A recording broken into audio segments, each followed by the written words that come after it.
Hello everyone, welcome to another GranolaBiscuit video. This video is going to be a little bit different as it is a storytime video. The game in the background is called Minecraft and the resource pack I'm using is called Aquamint. I am not using any shaders and I'm playing solo Bedwars on the Hypixel server. Now I'm going to be dead serious. This video has no script. I'm telling you how it went, and the whole point that is added over already recorded gameplay is I don't get distracted easily. Usually when I'm playing, there's me opponents coming after me and I stop mid-conversation and I keep having to remember. This will make it so I keep going, but it's still genuine and you guys can feel with me and understand what I'm going through. So this takes on the first Wednesday of 7th grade. Me and my friends were planning on biking to school as we've been wanting to do this all of summer and it allows us to talk more, and when we get to school we might have some more time to play wall ball or basketball. Now this story explains how I sprained my friend's hand. I'm not too fond of this and I don't like to think about it much, but I feel like it'll create a good story. So I'm going to explain it. The day started like how any day would start. I woke up to my alarm and got downstairs to eat some cereal. So I was pretty excited. My friends were texting me saying, "Yo, are you ready?" And I kept telling them I would come to the park as that's where we were planning to meet up. Now after 30 minutes of getting ready, packing up my backpack, finishing any last minute homework, I got ready and decided that it was time. I got on my bike, said goodbye to my parents, and I went to the park. Now between my school there's a creek in it. The creek is under a bridge and the park is on the other side and the driveway is on the other. It's not too far. I think it's around like 4 meters width. So I was in the halfway of that and I was waiting for my friend who lives only a few, feet away. So I was waiting there. His backyard is really close to the park, so as he goes out of his backyard, he's directly in the park. Now I've been pretty anxious for this as it was the first time and I was kind of feeling a little bit uncomfortable as I felt I was going to be too slow for my friends. As when I'm biking, I like to go at a normal pace, but I feel it was a little bit slow. But my friends were okay with that as they were also anxious. Now we met up in the bridge and we were planning to go. On the way we met a few friends and we stopped at another park which was pretty close to my school and pretty close to the park that we were originally in. Now let's call this park Gregory Park. Now I met another friend at Gregory Park and we all got ready. Now it was only one stretch away and would be at our school. Now between our school and the park there was a little gap. In this gap it was a road, an intersection where cars were coming all areas. All we had to do was stop and wait for the cross light to go to green so we could bike there. Now we were waiting for the light to turn green. Me and my friends were talking. We were talking about how school would go and the light turned on. Now me and my friend were directly next to each other. He said to go left as he was going left, so inevitably I bumped into him and made him fall down on the road. Now right as that moment happened, I fell down onto the road and I got super scared.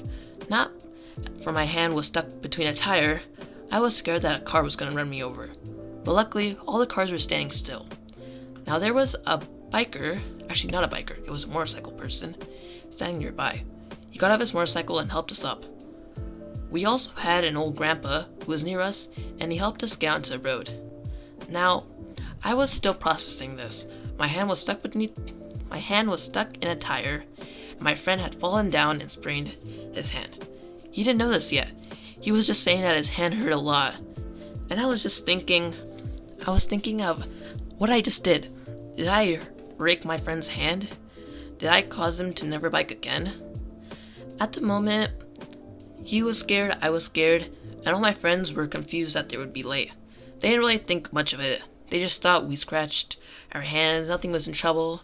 But my hand was hurting too much to even hold the handlebar. So I said I would bike with one hand. In reality, I was pretty scared. I'm not good at turning with one hand, so I was holding it, but at the end, I just started to bike. But my friend's hand, it was hurting too much. he couldn't even handle being on the bike, so he was walking with me. Another friend of mine, who was riding a scooter, was helping us along the way, trying to make us forget that we fell.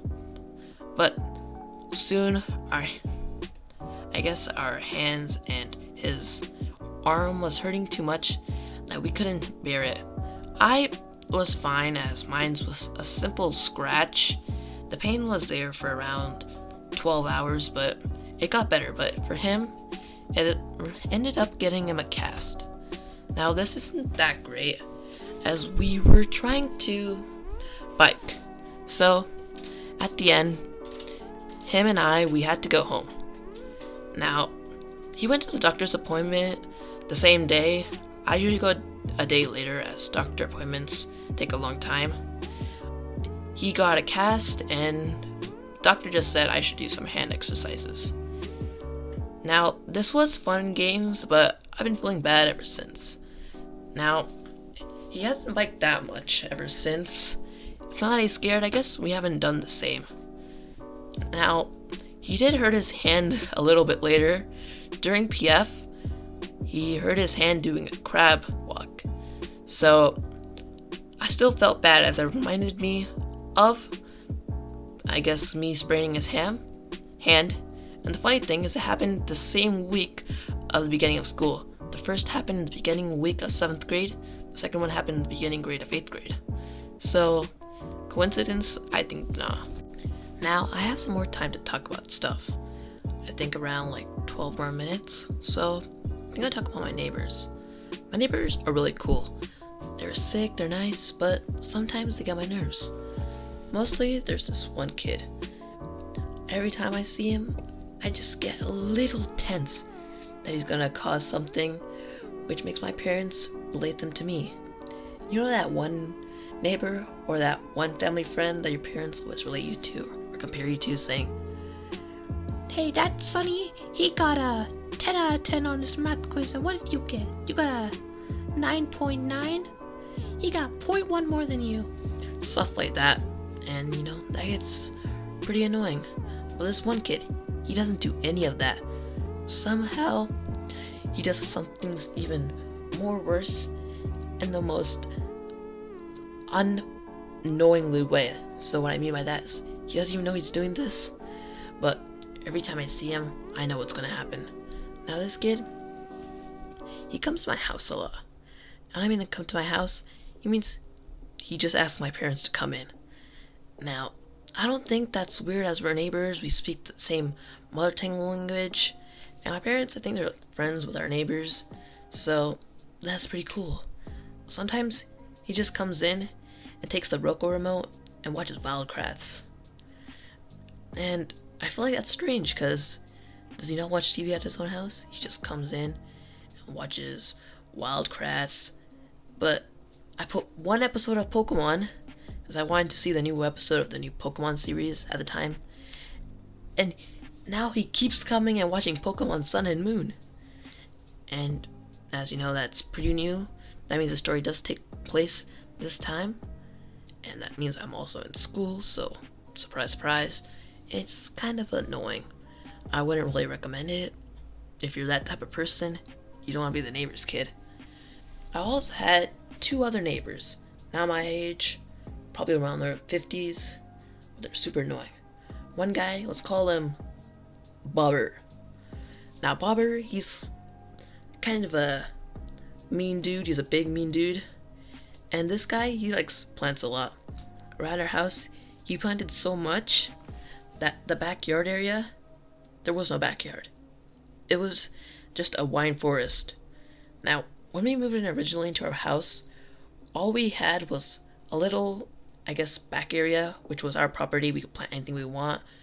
We could do anything we want. But we didn't need to, as it wasn't really required. And we didn't really feel the need to do so at the time. Now we're kind of becoming like Bobbert, planting plants to help us, eat more healthy, which I find is much better, as we're not placing it in our neighbor's property, which Bobbert did. Now, he's a big dude. He gets really annoyed sometimes. Sometimes my family will call in some family friends. We were just talking in a normal voice, not even jumping up and down, but he came and he was super pissed. He said we were making too much noise. And this was in the afternoon. And that made me kind of confused, as we bought this area and we're planning to live in it, yet he's coming and asking for us to just talk less loud. Does that mean he's eavesdropping in our conversation? Now, luckily, this dude has kind of left. There were several moments where he would just shout at my dad, saying stuff like, "You guys are too loud or too annoying." And I feel like that's not really neighborly. Another person, let's call her Leslie. Leslie, let's say, I think she was in her 70s. She would always come to my elementary school and run around. And I never thought that strange. She was just getting her morning jog. But all of a sudden, just because she saw me in the elementary school, she thought I was her friend. So she kept giving me cake and weird food. Now I didn't think much of this. I thought, hey, it's free cake. But when I looked more carefully, I found out the food that she was giving me was expired. So it looks like that she didn't feel that we wanted to go to waste. So she tried to make sure that we couldn't see the expiry date and get it to us. Now, I don't know if she was trying to food poison us, but she started to get on everybody's nerves. And our homeowner, we kind of live in an apartment, so we have a homeowner. The neighbor kind of got a lot of planes, so she did, I guess, kicked out, but I think they helped her find a new house. So I guess she's someone else's problem now. Now I guess I'm rambling about my neighbors. I recently got some new neighbors. They're pretty chill. There's a lot of kids around my apartments now, so my property is getting a little ruined. People keep throwing dirt all over my porch, so more cleaning, right? It's not that fun, but it's inevitable, I guess. More kids, more time. I guess I did do that as a kid, but we never really jumped into our neighbors' backyards or anything. Or anybody's backyards. You mostly find just a basketball hoop that, I guess, we had a friend who was pretty close friends with other person, so they let us use their basketball court. So we sometimes played basketball there and basketball in the park.